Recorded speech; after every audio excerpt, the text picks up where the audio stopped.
What's up, YouTube family? Welcome to Automotive Life. My name is Lucky, and today it is a beautiful day here in Las Vegas, and it is also Halloween and SEMA weekend. Now, this is probably one of the first years in history I haven't been called to either build something or host an event or do anything here in SEMA. Made me a little bit of sad, but it did bring back a lot of good memories of when we used to build stuff and fabricate.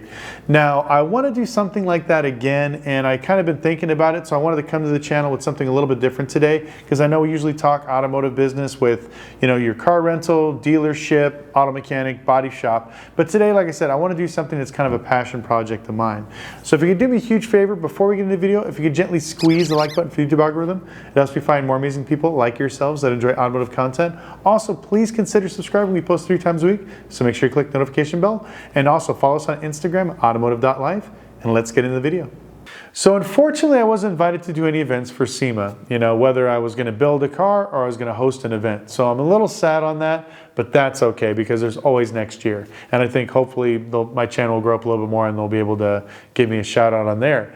But the good news is I've had a lot of free time this weekend. And so I've been sitting here thinking, reminiscing about all the great times I've had through the years for building cars for SEMA.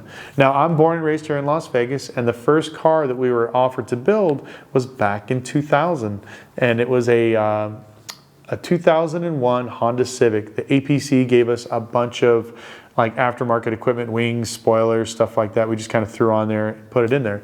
And it was fun. And I got to build cars, that people get to walk around and look. They were super excited. And it kind of got me wanting to build more and more and more.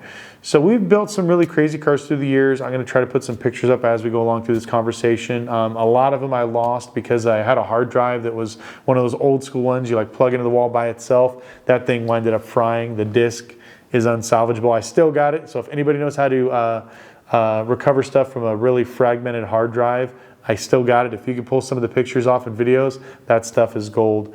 But just looking through, we did some movie cars. I did cars for, I don't know if you guys ever seen The Island with Scarlett Johansson, Ewan McGregor. We built a few of those things. We made some rolling props. So some cars that were just going to basically be built to be crashed. We did a lot of really cool stuff, and I really missed that type of thing. And once we got out of the industry and we stopped talking to a lot of the vendors, that was our connection. And then after 2008, everybody disappeared. So even when I was in a fortunate place like now to build this stuff, because I have a studio and I have a shop, I can't find those people. So if you are in that industry and you do or you need somebody to build movie cars, systems, or just general fabrication, give us a call. I'd love to talk to you guys about it.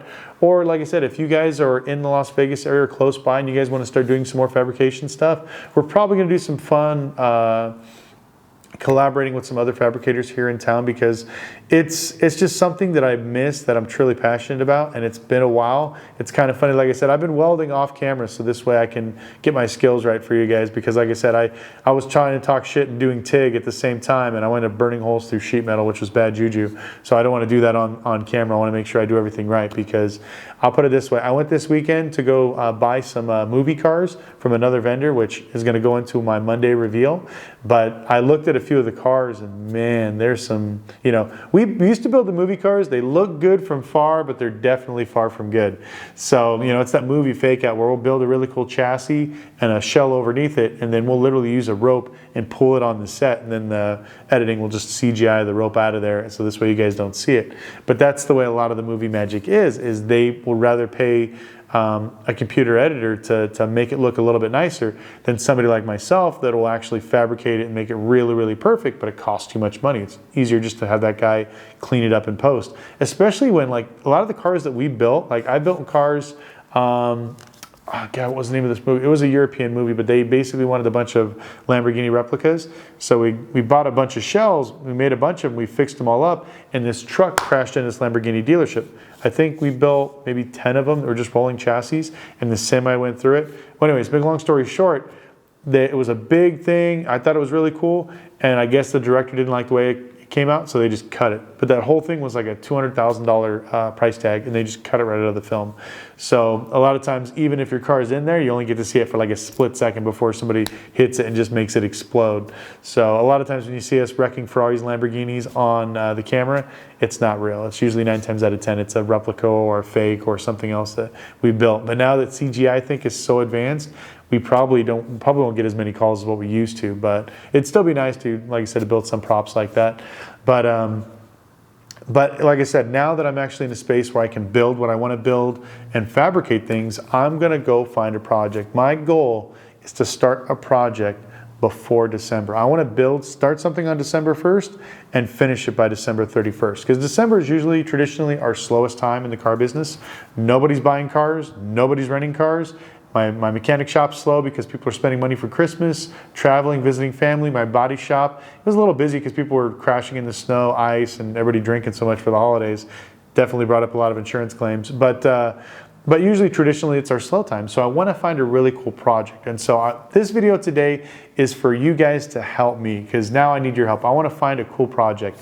If you know any old 67 Mustang shells that are around, I don't need the motor, don't need the chassis, I just need something together. It doesn't have to have a title, it could be a rusted piece of crap. I just need the facade. If anybody knows where a GT40 replica is, I would love to find out. I've seen a few of them in Canada. I'd like to build something like that. If you know where an old Lamborghini Diablo replica is, that'd be kind of cool too. I'd like to make it like a drift car or something like that. But I want to find something where we can build it ourselves and just have a lot of fun with, because like I said, I do miss that type of thing. Or if you have something really cool one-off, you know, we built it was an international delivery bread box or bread van. It was super cool. I wish we would have kept it.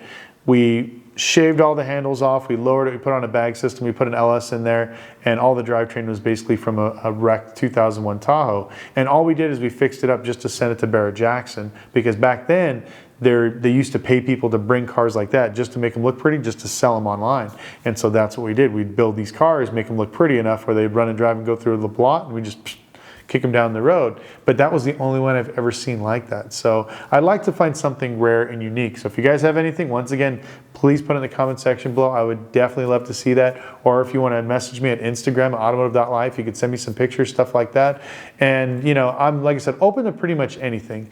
But I want to thank you guys so much again for watching, because it's just been great. The comments, everything else. I get some really funny DMs from you guys. Pretty good.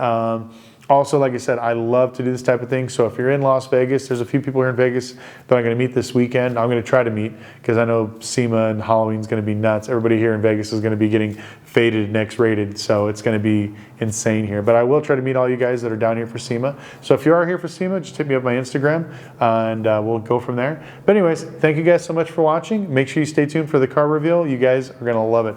I bought the most epic off-road machine you're ever gonna see, and I can't wait to show you guys on Monday. But anyways, have an amazing weekend. Please be safe for Halloween, and we'll see you next video.